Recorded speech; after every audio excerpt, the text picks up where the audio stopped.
చెవికి పెట్టేదాన్ని ఉంగరాల మెట్టదాన్ని దండాడదాన్ని కాదు బాబు పల్సర్ బైక్ మీద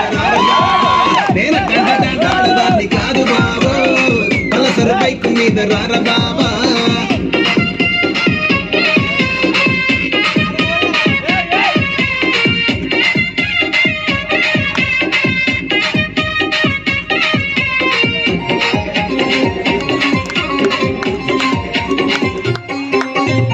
కాలేజీ టైములోన కన్ను కొట్టి పిలిచినావు నేను రాను పోవంటే కళ్ళు ఎర్ర చేసినావు నేను కంటి దండాడదాన్ని కాదు బాబు పిల్లబాగానే నేను రాను బాబా నేను